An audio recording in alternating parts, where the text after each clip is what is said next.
What's going on, everybody? Welcome back to Warp Factor Fiction, a chronological rewatch of the Star Trek franchise. We love it. We're all here for all of it. That's right. This is episode 18. We're still infantile in all of this. We have so much to go through. We started with Enterprise seasons 1 through 4. We went into Discovery seasons 1 and 2. Then we went into Strange New World seasons 1 and 2. Then we took 2 months off. We didn't do any Star Trek rewatch. Well, we did a lot of Star Trek rewatching, but we didn't talk about it. We had 2 great episodes that were live, though. We did an unboxing and a Trek gift guide. Go check them out. They were a lot of fun, and they're up on the podcast now. This is a Patreon show. Got to be a part of Patreon to see it early. We will put it up on the YouTube after a couple of months, so that way you can check it out, and it will be available in podcast format, so you can check it out or listen anywhere. We appreciate you doing that. But if you guys want to, please head over, and you can be a part of it. I will urge you to go and check out in the link tree down below our Discord. We have a great community there. It's free. It's open to join right now. Once we hit 300, we're going to close it off, and only patrons can join. So you might want to join in and start having fun discussions and being part of fun watches and everything else. We talk about Star Trek and so much more, because the Scene Snobs is all about that entertainment. All right, guys, let's get into it. Thanks for coming back after this long break. How you doing, buddy? I'm doing great. I'm so glad we could be here.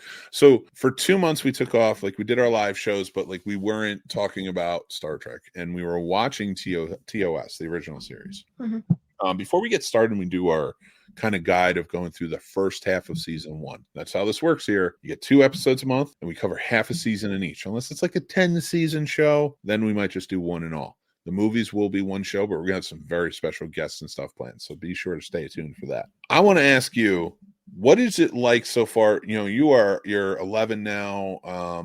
For you, watching the original series, something came out in the 60s. A lot of kids don't tend to gravitate towards that. How do you feel about the show overall as you've been watching it? It definitely is dated. It's not like new Star Trek. It's not even like the Next Generation. It's very different than everything else that I've seen. Well, and so I don't want you to say which one's better or not, because I feel like there's room for everything, and it's such a rich history. Having watched Enterprise, let's go with this question first. Having watched Enterprise, Strange New Worlds, and even Discovery, because they all took place before this, but this is the quintessential. This is the pinnacle, right? What are your feelings on it? Like, how do you feel compares to those? Do you think it holds up, or do you think that it lacks in comparison? And I'm not just talking about the look and the feel, but I'm talking about the actual Trek that it set forth. I mean, this one's always going to have to be above those, because this is the original, so it's always going to be held in high regard. But do you hold it in personal high regard? Do you think that this is a worthy show to stand up to the rest? It should not have gotten a 4th season, which it didn't, so it should have been canceled when it did. I will admit, in this rewatch, like, a lot of the crazy weird episodes that I think people can tend to like touch down on, not the famous ones. I'm talking about like the real, like Lincoln. You I don't even think you got there yet, but like that's a famous episode, and some others. It really, like, they've even in the first 2 seasons, like the 3rd season, I understand why they were canceled after that. It wasn't. I don't think it was the actors' faults. They still put on great performances. They still knew this world that they were in. I don't even know that it was the producer's fault. I would probably blame too much interference by executives, in my opinion. I don't know the true story, but if I had to, I would go that route. You know what I mean? But for you, again, I grew up on this. Like, there was, I think the closest thing to it at the time when I was growing up, like, was Star Wars on a big screen, but that was different. That was the big screen. When you compared TV to movies, you weren't going to hold Gilligan's Island from the 60s to the same, like, esteem that you would hold, like, The Godfather. You know, like, they're not going to look the same. They're not going to do the same. Or even comedy-wise, if you keep it in there, it's not going to be like Ace Ventura. Like, there's more money going into it. There's more star power, things like that at the time. But I got to say, when it comes to TOS, it still feels very cinematic for its time. Granted, we're watching it remastered, but you know what I mean? Yeah. I mean, yeah, it's definitely more cinematic than some other things of the 60s that I've seen. It looks more 70s in special effects wise, but it definitely feels like the 60s, just the way that they use it. Yeah. The remastered really helps for it to match up nicely, especially with the movies. I think when, personally, for me, when I think of Star Trek in terms of how it looks, TNG is sort of like the staple. I feel like all of like the look and feel and vibe and the storylines kind of more mirror themselves off of TNG, because that was the more popular of the shows. versus TOS, but I do. There's something about these fun adventure ones, and I forgot how awesome each character is. They own it. Like, you can make fun of Shatner, you can say all this stuff, but like, he was a great captain. Mhm. And so how do you feel about seeing the sort of like friendship unfold in front of your eyes? Because you've seen the movies, but like, do you understand Wrath of Khan more, the ending now? You know, like, we'll get to that Yeah. with the review, but like, you get why it's so deep by that point, and why 3, it's like so desperate to try and get there. Mhm. I love that feel. I love that vibe of it all. And I've got to tell you, TNG makes me feel this way too. But like, there's something about rewatching the old TOS. Like, everything else we've rewatched or I've seen, this might be my favorite series because it was the most unrestricted in terms of story. Like this was early world building. There was nothing else to set this up against.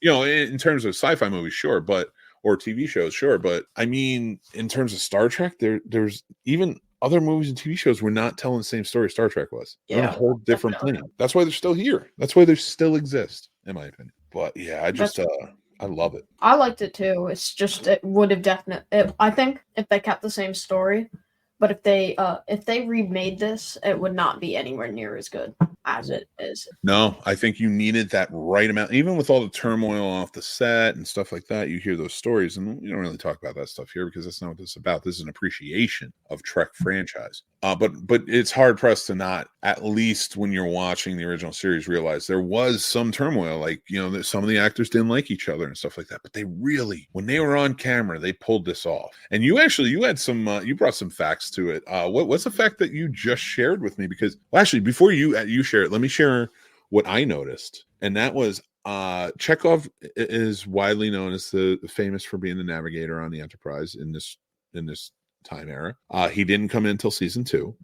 We know that because there's a widely known mistake from Wrath of Khan, and we'll get there when we get there. But Sulu was always there, but Sulu wasn't always the helmsman. But it's always widely thought about because of the movies that it was Sulu and Chekhov. But I don't think I saw them together sitting at the console until season 3 for like one episode, and I don't think I've seen them since. So I'm still in season 3 through my rewatch. I'm gonna look. Maybe I'm wrong, and if anybody's watching or listening, and you can say an episode in season 2 where they were together at the console on the bridge, I would love to hear it. Please let me know, because I'll go back and check it out. But I was looking for it and I didn't see it.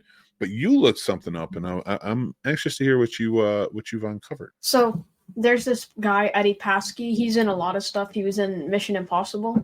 He's most known for playing Lieutenant Leslie, but I think he had some other roles in Star Trek. And he was in more episodes than Sulu was.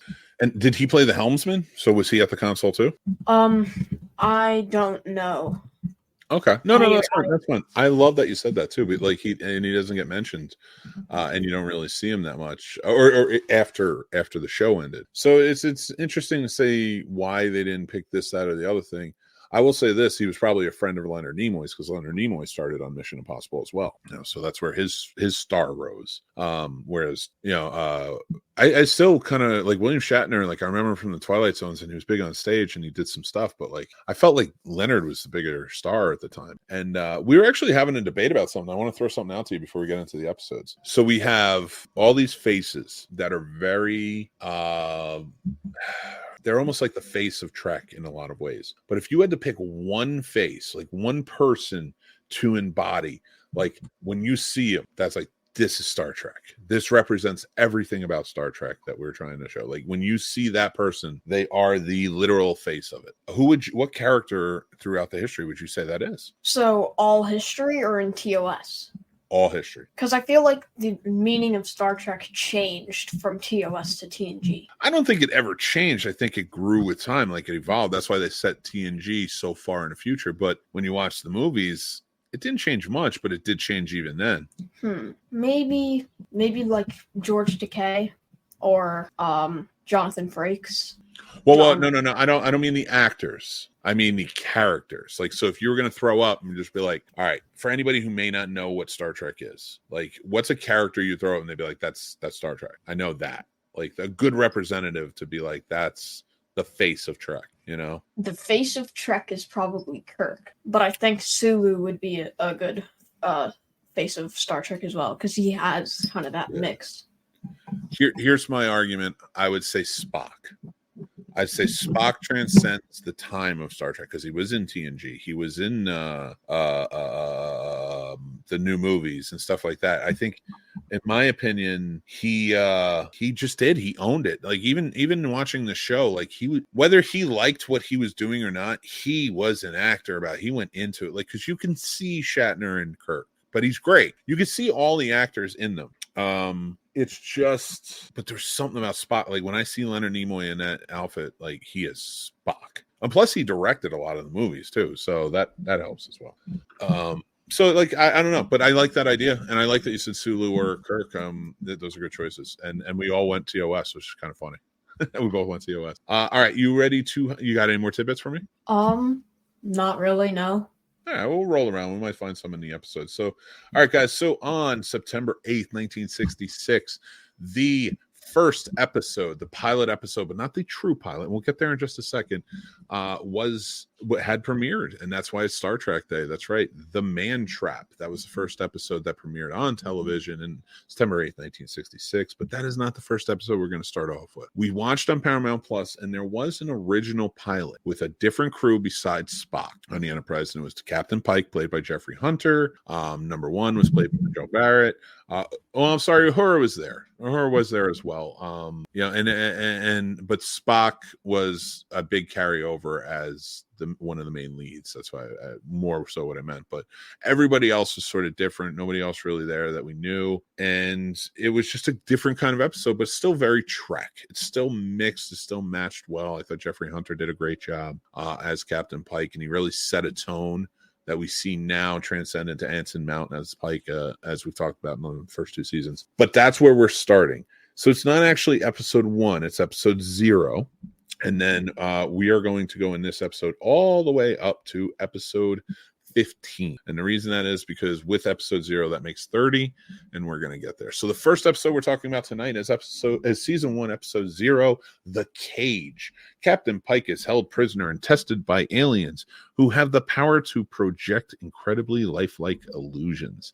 Getting into this one, so I liked the episode. I don't like the crew as much as the original crew, but I do like that they have been set a precedence in this, and I enjoyed the spirit of it throughout. I also liked how connected to Anson Mount's character it is, even though Anson Mount's Pike takes place 10 years even before this episode happens. So I dug it, and actually this episode takes place I think 3 to 5 years before Kirk takes over. So it's a long time. It's a long time in between. We see a lot of differences, but an older, grizzled, more jaded Pike I really enjoyed. I would love to hear your take on it, considering you just came off a big Pike show. It was a good episode. It was kind of fun. It was different than the rest. It was definitely different than the rest of this season. So yeah, and for me, it was different because they changed the tone. Of course, that's what happens with pilots. Sometimes you film one and then you'll send it to the executives and they'll be like, listen, we want this, and changed.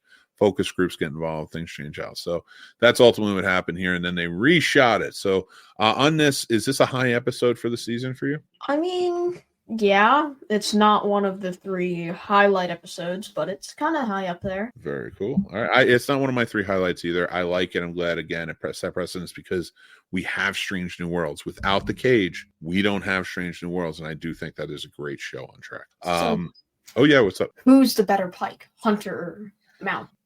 Mount has more time, but but also Bruce Greenwood played Pike in the movies, and I thought he did a really good job. I gotta be honest, I'm not sure who I would say. I would not. No. I would definitely say Anson Mount's the better Pike, but you gotta put an asterisk up there somewhere because Jeffrey Hunter only got to do 1 episode.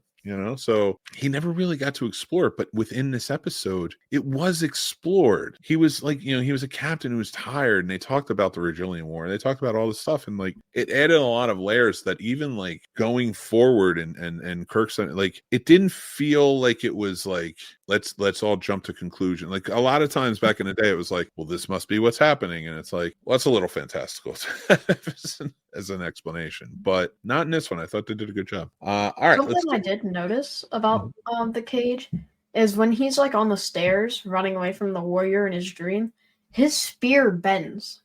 the blade of his spear bent. Yeah, but that might have been I would have to read up on it, so I'm not sure that, because it would probably be an illusion, so like it shouldn't, but it might have just been a lot of the stuff was like early sets. They were made flimsy out of stuff. You weren't really supposed to get too tough with it, and he probably did, you know. All right. Well, what's a big takeaway you got from this episode? And who's your shining character? Because I'd really like to hear that one with the old crew. It's Pike. No one else really stood a shot. Like, no one else was in it enough, really. Yeah, they didn't give enough for number one to do, which was kind of sad, because I do think Rebecca Romijn kills it with that character now. So, my lesson from this was don't trust everybody, because like the survivors, like they all get all trust and stuff, but you can't trust everybody. Well, I always, but I'm gonna ixnay that, because not in life, but on Star Trek, every episode they show up on planets with a lot of trust, and I think that's an important distinction between other maybe space travel shows, things like that, where there's not a lot of trust. I think that's done on purpose to walk in and just say, we're explorers. I'd rather come in here with no expectation that you're going to hurt me, be armed just in case, see what we can do, but ultimately I would really like it if we can, like, I'm here for peace. This is trust. If I'm showing you trust, please show me trust. So I got that feeling from it, and I like that because it's very different from how Enterprise handles things, and even Strange New Worlds. But I do think Pike handles that in that way, but we see that, and I think I think these retcons really helped this original series in that. Gene Roddenberry had this, they're explorers, they're going to go to these planets, they're going to go peacefully, and it's just going to be, that's the way we're going to do it. Like, so, and I've always appreciated that about Star Trek, not going into any situation guns drawn expecting something unless you're at red alert. Mm-hmm. So I felt like there was a really good trust there for that. So, and they always continue that. That was always sort of went out universally through Star Trek. So I got to kind of argue with you there. I think that was I don't know that that's the right takeaway for Star Trek. I understand it because in life that's a good takeaway, but Star Trek, I think you should be trusting that's what adds that element of hopefulness. But all right, let's go on to season 1, episode 1, The Man Trap, premiered Thursday, September 8th, 1966. Dr. McCoy discovers an old flame is not what she seems after the crew members begin dying from a sudden lack of salt in their bodies. I liked this episode, but I didn't think it was a strong start. It was good. It was different. And I guess maybe for the 60s, I would have had to watch it with those eyes, but it just wasn't one that like really stood out to me as like this, something I really needed.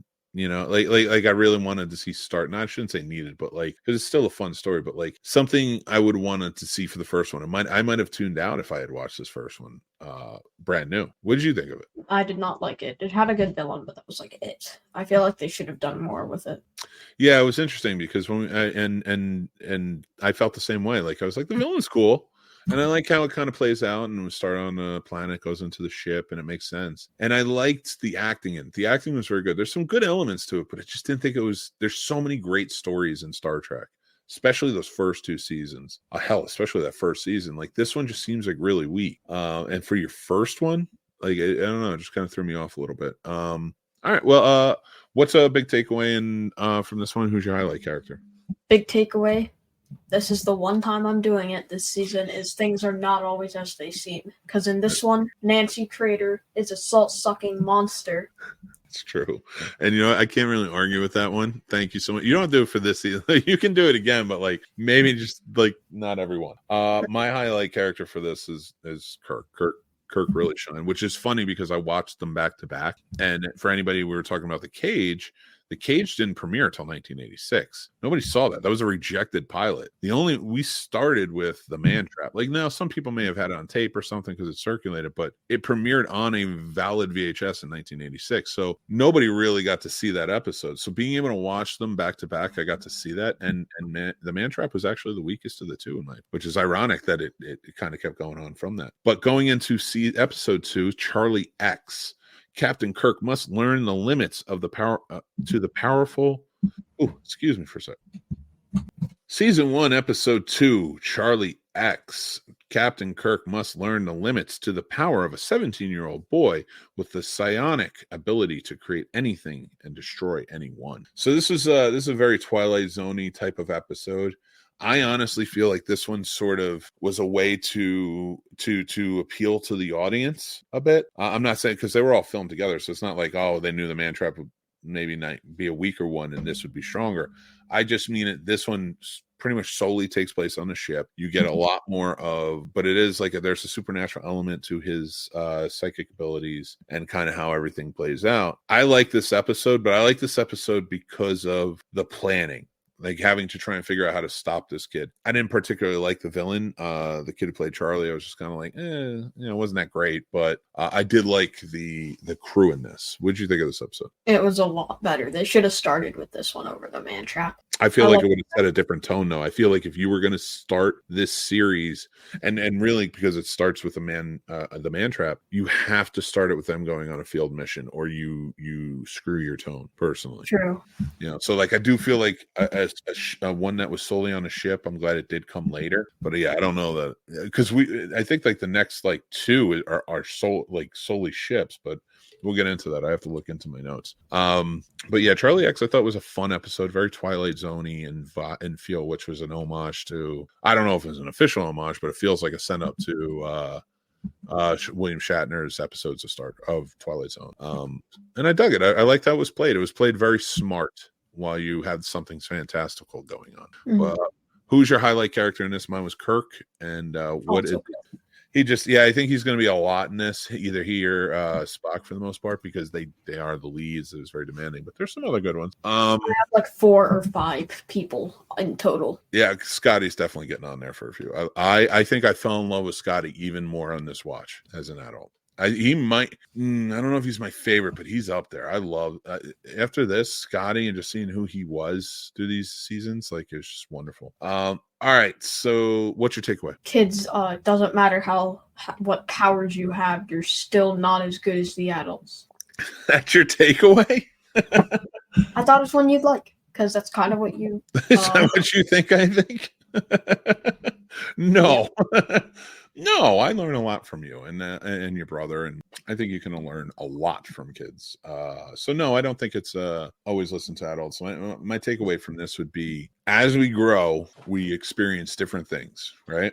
And we're going to always experience these different things. Sometimes they're good, sometimes they're bad. Sometimes they might be good, but they might make us feel weird or bad because we don't understand it. But it is always important to act in a way that you don't jeopardize your principles, your values, or your character, because then you can really dismiss your integrity, and that's an important thing to hold on to.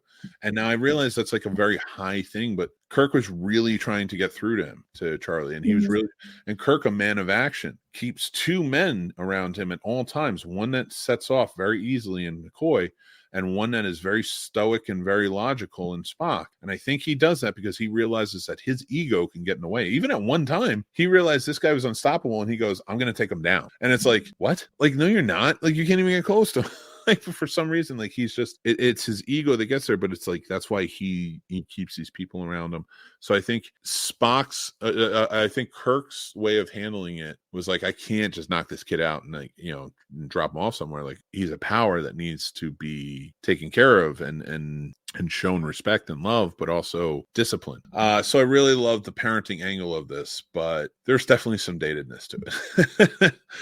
So for sure. But all right, let's go on to season 1, episode 3, Where No Man Has Gone Before, and that premiered Thursday, September 22nd, 1966. The flight recorder of the 200-year-old USS Valiant relays a tale of terror, a magnetic storm at the edge of the galaxy.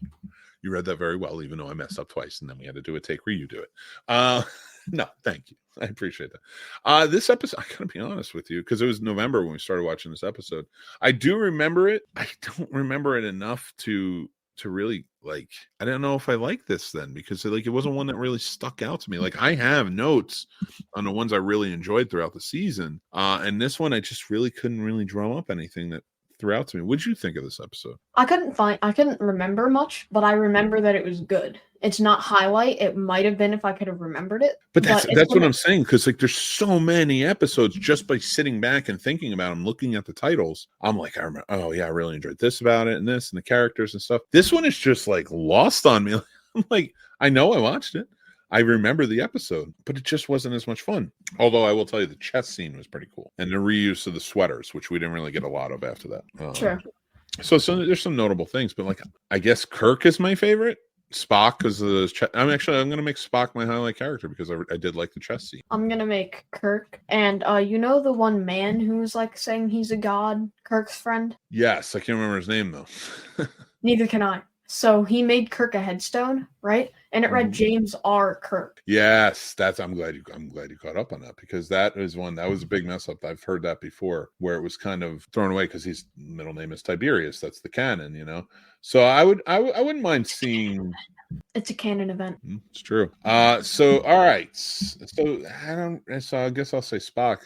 Did you have a takeaway from this episode? Because we're having a hard time even like really wanting to drum up, and I'm like getting excited for the next episode to talk about. So I got to hold on to that. Nobody's really a god, because people say, because in this one they're gods, and then they still get beat. Yeah, and they were outsmarted. Yeah, it's their hubris that really kills them. But all right, let's jump on to season 1, episode 4, The Naked Time. The crew is infected with a mysterious disease that removes people's emotional inhibitions to a dangerous degree. This one affected. This is the one where it's most famous, I think, for introducing Sulu in the fencing. The famous scene where he's running around the ship and he's fencing with people. Well, he's trying to, and they're running away. I don't blame him. And on lots of other elements to this, I just had a really good time with. This is a great Star Trek episode. I would put this. I will reveal at the end, but this might be in my top 5. It probably is in mine as well. It's such a good episode. What was some of your favorite elements of this one? It was a good episode. It was one of the best episodes. It's not the best episode. It was amazing. I like the inhibition part, how they like get rid of that. And it really shined on a lot of characters that haven't gotten time yet, which I think was good. It was more of a character development episode, but it did it really well, I think. Yeah, that's a great point. I like that a lot. It is a really good character development episode. Like you said, they'll introduce a lot of backstory, just elements, implications for Sulu and other players in it. It wasn't just about the 3, which was nice. You added so much more to it. So yeah, I really like this one. Who's your highlight character in The Naked Time? Sulu, really? I would go again with Kirk. I thought he did a fantastic job in this one. All right, and what's your takeaway from this? Is inhibitions are all like, trust your gut, but don't trust it completely, because in this it's pick out the truth. Look for the logic, right? Yeah, I like it. All right, season 1, episode 5, The Enemy Within. A transporter malfunction splits Captain Kirk into 2 halves, one meek and indecisive, and the other violent and ill-tempered. The remaining crew members stranded on the planet cannot be beamed up to the ship until a problem is fixed. I had a good time with this one. There's a lot of pressing pressures on the timing, like having to save the people down on the planet, but they have to get the transporter figured out. Kirk is running all around in 2 different areas, doing 2 different people. You got a dog dressed in a furry costume. The whole thing is wild. In fact, that dog is that's famous for being a horrible alien. But I still love it. Well, it's adorable. I mean, it goes under for adorable, but and a good boy or girl. I'm not sure which one it was, or both of them really. But but it isn't a good alien. I mean, do you think that's like a really well presented alien in television? Yes, you do. I bet you do. I like this episode. It wasn't one of my favorites, but I did enjoy it. I thought the duality of Kirk. This is one of the ones where you could point to and be like, William Shatner is a good actor. He deserved this role. He did a great job. He's my highlight character for that fact. Like, it's just well done. What did you think about this? I like the pressure episodes where it's like a timing issue. So do I. And just one thing that was like super funny about this episode is like the evil Kirk looks like super emo, because it's like he has eyeshadow all around his eyes and he's like just angry all the time. Yeah, they did give it a little look with the eyeshadows just to kind of make it a little more evil, because they did it, I think, in the Mirror episode as well. They have. I don't remember that the eyeshadow. that. I have to double check, but I thought they did. But they didn't show much of Kirk from the Mirror episode in it. You know, like they show him for like a second freaking out and like Spock knew. So there's always a funny one for me. All right, who's your highlight character and what's the takeaway? Kirk, and there's two sides to every story / person / coin. Yeah, because once they bring them back together, like they need both sides. Both sides are what make him such a decisive and good captain. All right, season 1, episode 6, Mudd's Women. So Harry Mudd finally shows up. The Enterprise picks up an untrustworthy entrepreneur, Harry Mudd, accompanied by 3 beautiful women who immediately put a spell on the all-male crew members.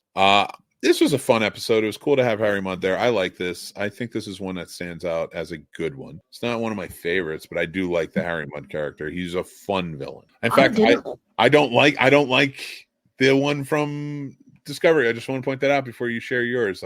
Because I like this Harry Mudd better. But please proceed. I'd love to hear it. I don't like this episode. Really? Why not? I feel like it was the same thing as the Orion. I mean, I saw Enterprise first, so it felt like the Orion episode. It felt like a copy because I saw Enterprise first. Yeah. In the one episode where the Orions put a spell on everybody, it's a copy of this episode, but I saw that first, so I was like, oh, this is just a copy of it. Well, now that you know that, and logically you can say like, well, this did come out first. Which one do you think that changes your opinion? I'm always gonna think that it's a copy of the Enterprise one, because I saw that one first. Yeah, I guess it kind of sticks in your head. But even though with your feelings on it, who was your highlight character and what's your takeaway? Kirk was my highlight character, and not everything. You say it, I swear to God. It's not. We know it's not what it seems. What else? Don't trust a guy named Harry. That's my takeaway. Don't trust a guy named Mudd. Don't trust a guy named Harcourt Fenton. Don't trust a guy named Harcourt Fenton Mudd. Mudd. Your last name's Mudd, dude. And your middle name is Fenton. Fenton Crackshaw? Sound like that scientist from DuckTales. Yeah. Gizmo Duck, the second greatest hero in Duck history. We know who's the first. I'm sorry. Did you say who's the first? That's Do you want to get dangerous? Do you want to get dangerous? Is that what's third? That's third. We all know Howard the Duck is the best. Yeah, I know you're obsessed with wanting to watch that movie and you don't realize how wrong you are, but that's your problem. No, not that movie. I don't want to watch the movie. I just mean Howard the Duck as a character is the greatest duck. I watched that movie when I was probably younger than you. And yeah, now I realize I can't ever let you watch that movie until you're older. Why? Find out. So I will take that as a good takeaway. Don't trust a man named Mudd. Don't trust. I'm going to do that. I'm going to make a shirt that says "Don't trust a man named Mudd." All right. Season 1, episode 7. What are little girls made of? Nurse Chapel is reunited with her fiance, but his new obsession leads him to make an android duplicate of Captain Kirk. I liked this episode. This was a good episode, in my opinion. I like that Nurse Chapel got some shine on this too. It seems too much like the Man Trap, except really? You switch McCoy with Chapel. I mean, it's similar. You're going to find a lot of similar stories back in the day, though. There wasn't I don't know. I don't know how they worked it back in the day. Like, there's a kind of a factory of writing, but okay, if it is, I didn't like the Man Trap, and I really like this one. So, if anything, it's a better told story. It's better than the Man Trap. I didn't like this one either. I didn't like either of those. Really? I loved it because the Nurse Chapel got some shine, but then she disappears. Like, she disappears hard. Like, it's like that's her fiance, and she's not like part of fixing this. It's really weird. But or even like, is she going to make this decision or that decision? I wish they had played that up, especially with the actor they have in Strange New World. She's doing such an amazing job. But Majel Barrett at least did get to shine. I did like how Kirk was stuck on the planet, and then and then Spock, and who is my highlight character in this, was able to kind of figure out kind of what's going on. Mine was Kirk. Really? Yeah, I mean, I could see that. Kirk was a good one. Kirk shines in a lot of these, and he's supposed to. He's the captain. So overall, you like this episode, though? Oh no, you didn't like this episode. What's your takeaway from it, though? No, I'm not gonna say it. Don't trust old fiancés who like robots. Don't trust. No, How about this? Let's tweak it just a little bit. Don't trust old flames. Who like Because robots. I wouldn't even say robots because you can say salt-sucking monsters too. So let's just say No, the don't old trust flame is the salt-sucking monster. They don't like the salt-sucking monster. They are the salt-sucking. Who like robots or salt. True. All right, fair. All right. Season 1, Episode 8, Miri. The Enterprise discovers a planet exactly like Earth, but the only inhabitants are children who contract a fatal disease upon entering puberty. It was this all right. It was weird. It was a weird one. I didn't mind the kids. I didn't mind what they were trying to figure out. Like it was a well told story, but like there were a lot of acting choices in this that seemed really peculiar. Maybe by today's standards, maybe even by the 80s standards, but like I'm not like pointing anything out that like happened that was big, but like it just seemed like the interaction seemed off between them, not in a suspicious way, but like Kirk talking to Miriam, like you're not so much even talking to her like a dad, you're not talking to her like somebody like you would inappropriately want to have some sort of relationship with. You're talking to her almost like you're a power, you're so much powerful than these children. And it almost felt like everyone just felt these children should be subservient to them. Whereas I felt like, okay, we have to figure out the problem of puberty and then teach these kids to survive on this planet. Because ideally, that's what you're supposed to do, right? What was your takeaway from this show?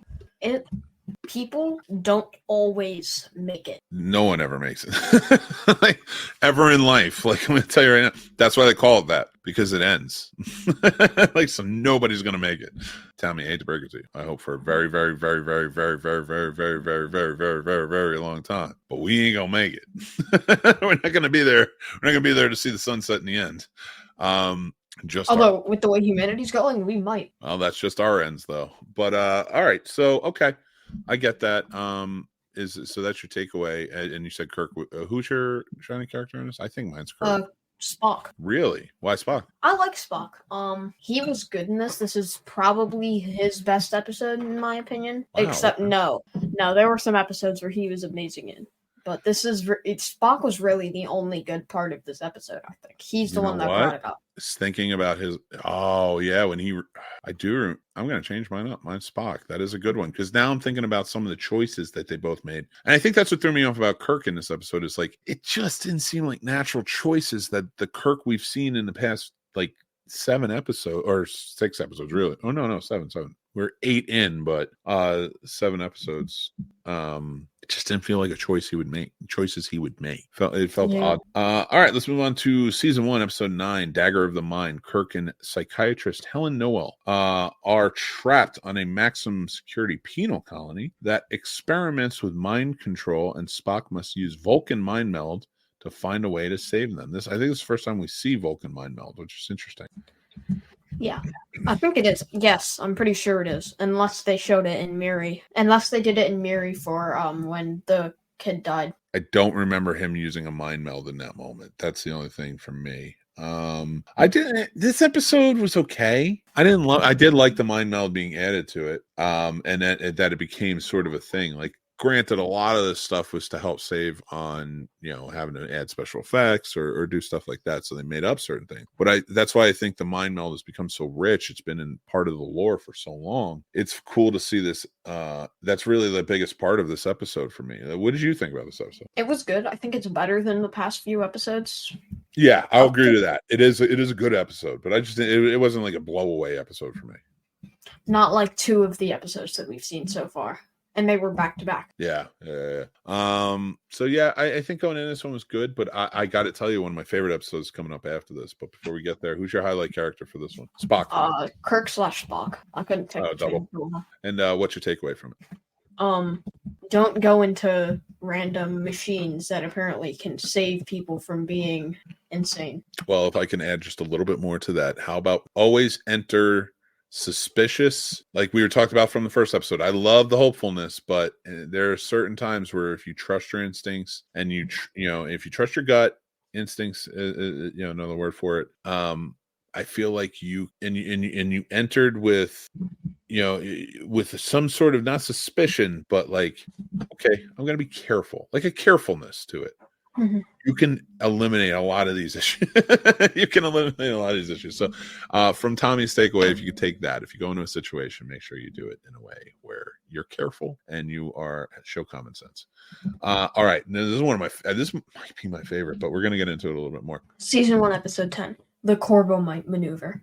After the Enterprise is forced to destroy the dangerous marker buoy, a gigantic alien ship arrives to capture and condemn the crew as trespassers. I love this episode because it was all a contained episode. It was a lot of bridge episode. Like, and it wasn't just on a bridge, but it was figuring it out. Like the maneuver portion of it is like they call it that because it's made famous by the pilots and the captain who can do it. I just thought it was just wonderful. I thought this was a terrific episode that really put them up against a force that they had to outthink in some fashion. And I love those types of episodes. I think that's what Star Trek is truly all about, is outthinking every situation, which they do. But you didn't need any like being brute about it is what got them in trouble in the first place. So having that juxtaposition of walking away from it from a smarter standpoint, I dug it. I was like, this is cool. This is a good one. And Kirk is my shining character in this. Who's your shining character? What's your takeaway? Mine is Spock. Spock was good in this too, to really kind of rethink things. And what's your takeaway from it? Don't destroy giant things. Yeah, don't. If I can add my own little spin on that, is yes. Again, treat things carefully. Like if you come across something, I'm not saying that you have to trust them. I'm not saying you have to jump right on board with it or anything like that, but maybe don't destroy it. Never know what the biggest things, like don't kill a baby snake. You never know where mommy is, sort of thing. I got that feel from this. It was like, you screwed mine, now I'm going to come get you, and I'm bigger. And they had, and it put the bullies in their place, because that's essentially when they blew that up, they were sort of bullying it. Like, granted, I understood the reasoning, but then the big ship came and was like, we don't like how you did that, and they had to. It almost humbled them a little bit. They had to think their way out. You know what the funny thing is about this episode? Is the ship is so huge, and then it's an alien half the size of every human on the ship. I did that, but I think that reinforces my idea of like they were the bullies at first. They did something, and then this gigantic ship being run by this tiny alien, and how it ended in peace. They were able to just be like, hey, all right, let's get along, sorry for what we did, blah blah blah, and it ended in peace, and everybody walked away well, in certain spots. But all right, let's go on to season 1, episode 11, The Menagerie. Very, very famous episode. This is part 1. This is a 2-part episode. It was November 17th and November 24th, 1966, respectively. They came out. Now, the reason I'm making sure to bring this up is because The Menagerie took the cage, the original, and this is how they kind of incorporated Captain Pike into the main series and such. And back in the day, it took that show and then it interspersed it into another story where we're finding out that Spock, where Captain Pike has been severely injured in a big explosion, and he lives his life in severe pain, and Spock is working his way sneakily through to try and get Captain Pike back to was it Talosian 4? Talos 4, but they are Talosians. Talos 4, to kind of have him live life out there in peace with I forget the woman's name in the story, but so he can live a life of peace and not feel pain. He loves his captain that much. He served with him for 10 years. That's what he's doing. So he's committing a high act of treason, mutiny, and such. He steals the ship. Kirk has to kind of go and get him down and figure this out. But we're getting those stories from the cage interspersed with this. So that's how we're getting the connection from the pilot to this one, and a little more backstory, especially for Spock. Spock is my shining character in this episode, because yes, he is sort of working as an adversary, but I really liked what he was doing here. Who's your shining character, and what's your takeaway? Also Spock. Stuff that looks wrong on the outside might not be. Like it a lot. And I like how Captain Pike was still telling him, no, don't do this. I will live a life of pain without you having to suffer. You're too good of an officer. Like he doesn't say that, but you get that whole feel from everything that's happening. And then we get to episode 2 of this 2-part series. It's up season 1, episode 12, The Menagerie, part 2. And now it's the court-martial episode. Spock is caught. They stop him from getting to Talos 4, which is completely cut off from everyone. And now it's a matter of, it's almost like a desperate plea to make sure that that Pike can go down there and live in peace. Once they figure that out, and once the reveal happens, and I'm not going to ruin it here for anyone, we are able to have Pike have some reprieve from his injuries. Mm-hmm. And it's quite wonderful. And I love these 2 episodes. I think these are fantastic episodes that show a lot of growth in character. For the second episode, Kirk is more my guy for this, my shining character. And I don't have a takeaway, but what's your takeaway? Don't get court-martialed. I don't have one either. Don't get court-martialed? Yeah. Don't go on trial for stealing a ship. All right, I'm good. I like that. Don't steal the flagship of a galactic empire because you want to go to a planet, because you want to go on vacation, because you want your friend to... You don't want to go on vacation with his buddy. Shut up. Because he wants his friend to get a vacation. No, that is so an oversimplification of the highest regard. All right, let's move on. Season 1, episode 13, The Conscience of the King. While Captain Kirk investigates whether an actor's actually presumed dead mass murder, a mysterious assailant is killing people who could identify the fugitive. So just to kind of give a bit of a backstory, this came out on December 8th, 1966. This was a traveling theater group, came onto the Enterprise. They were going to travel with them to another planet, their next destination. But while they do it, they would perform and have the same... kind of just have like entertainment on the ship while they're doing it. And one of the main actors Kirk is haunted by as one of the worst human beings to go to come out of the war from early on. That he was like a huge war criminal who killed many people. And Kirk, he went missing.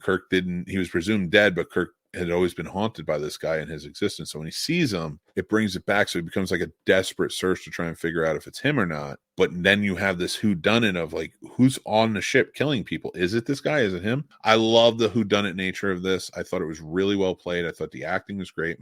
My character for this is Kirk, because the intensity he showed, plus on top of the maintaining, like, I know what's happening, and the twist through it. What did you think of this episode, and what's your takeaway? It was good.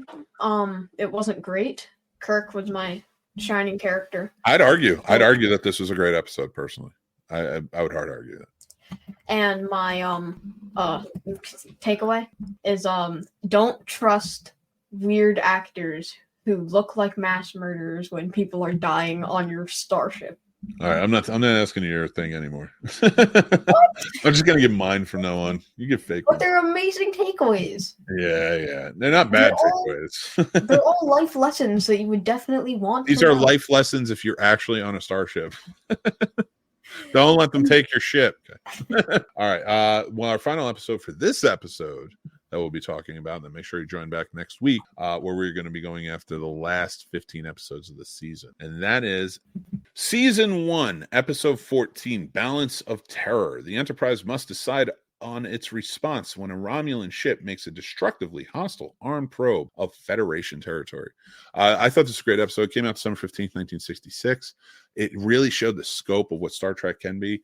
There's a lot of war elements to it. I thought they did a great job. The actors, especially with the stunts and such, the stuntmen were fantastic. But then when you get to a lot of things between Mark Leonard's character, who's playing the Romulan captain, versus Kirk, and they're back and forth. There's so much respect there. Now, Mark Leonard is famous for having played Sarek, Spock's father, later in this series and on TNG and more. So this was wonderful to see him in a different element. This is the introduction of the Romulans.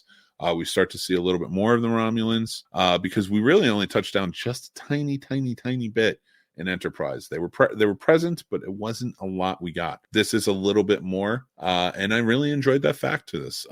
What did you think, Tom? What did you think of this episode? It was a fun episode to me. I think it was kind of like a break almost, because there were some amazing like cinematic episodes. This was a cinematic episode, but it was a fun episode. It was, there were some good parts about it. I didn't particularly love it per se, but it was a good episode. It's just not exactly up my alley. Well, what are some elements you didn't like about it? Maybe some other ideas to it. I feel like they could have done a little bit more with the Romulans, I feel like, because it's almost like you only introduced them as the war species. I feel like if they had introduced them just even a little bit in a different episode, and then you have the big Romulan episode, then that would have worked. But because I feel like this episode would have been better if before it you had an episode where the Romulans weren't the big bad guy, but they were a bad guy, and you know what the Romulans are, instead of giving you. I would argue that the Romulans for a long time will remain the bad guy. You know, a lot of mistrust, a lot of different things that go into elements that go into play there. But I would argue that I'm glad they never showed a Romulan in this series until Mark Leonard, because that is essentially the first one. Now, granted, we watched Enterprise and we've watched other episodes of Star Trek and movies and stuff, so we have a base of what the Romulans are. But for the first one to have a sign of respect for Kirk, where anybody who's watching this in the order that it came out, like, that's like, okay, it adds that element of like, they're not so bad. There's good Romulans, there's bad Romulans, and I like that, because we do get heavy into the bad stuff that they do later on, you know, even the stuff that takes place before. I did like the episode, and finishing off on this, I thought this was a good one for this episode to kind of end it on. I did have a good time. My shining character for this was Kirk. I thought there was a really good back and forth between he and Mark Leonard's Romulan character. How about you? What did you think? It's this is definitely Kirk for the shining character. Mark Leonard did amazing as the Romulan captain. I kind of felt like instead of having just that one, I feel like they should have had another Romulan who played a decent role, because it was really just that one and then his crew. I didn't really see anybody else who had a big role other than Mark Leonard and the bridge crew. Yeah, no. So I mean, those are the big ones. So like, Kirk is definitely, I think, the shining character in this, because it was meant to be for that. Any takeaways you have from it? Not really. No, I don't really get a takeaway from this episode. Do you? Well, a lot of the takeaways I have from this episode maybe aren't so much like inspirational or anything, but I do. There's some stuff that I really like. The elements of, the sort of putting the face of the captains at the front of the war. So we're really getting the face of humanity. I thought that was a really good filmmaking choice for this. I thought the two captains who are sympathetic in our eyes, and we do actually care about them, but they stand on different sides. But there's such a respect, as a well-written sort of form to this episode. I think that's what really dragged me to it. Was like, this is a formidable captain to go up against Kirk. Like, I think if they had a ship that was just as good, probably would have won, you know, because there was just that good, but they had the killer instinct, whereas Kirk is a little bit less, you know, well, more so, I would say, not maybe a little bit, but, you know, a good amount. Yeah, there's that respect of life where the Romulans, it almost seems like Mark Leonard's character had that same respect, but like he grew up just different. He grew up in a different world, so that warlike world. So I dug that about that. But I thought this was a good episode to end off on, and we're going to do just that. So, guys, thank you so much for joining in on this episode of Warp Factor Fiction. I'm your host, Mick Manhattan, joined as always by Lieutenant Junior Grade Tommy Manhattan. Thank you so much for joining in. Of course. Well, it's your show too, my friend. So we'll be back next week with an all new episode covering the second half of Star Trek TOS Season 1. And then we'll be going on to Season 2 in February, Season 3 in March, the animated series in April. And then for the next 6 months, we will be talking about the movies. We're going to have special live events with guests and stuff to talk about each of those movies. We're going to have a really good time doing it. So hopefully you're joining in. But if you want to see these first, you want to be the first ones up to go and check it out, you got to join our Patreon. There's a free tier, so you can follow us for free, get our updates there and such. But if you want a little bit more like Warp Factor Fiction, other shows that we do that are exclusive on there, you know, we do special merch drops, things like that, plenty of other stuff to go around as well. I think you guys might have a good time, and it all goes back to support the Scene Snobs and Warp Factor Fiction. Guys, thank you again so much. I'm Mick, that's Tommy. Until next time, like I always say, be kind, stay classy, take care of yourselves, because that's important. And Tommy Bahama, what are you going to say? Live long and prosper. That's right. Take care, everybody.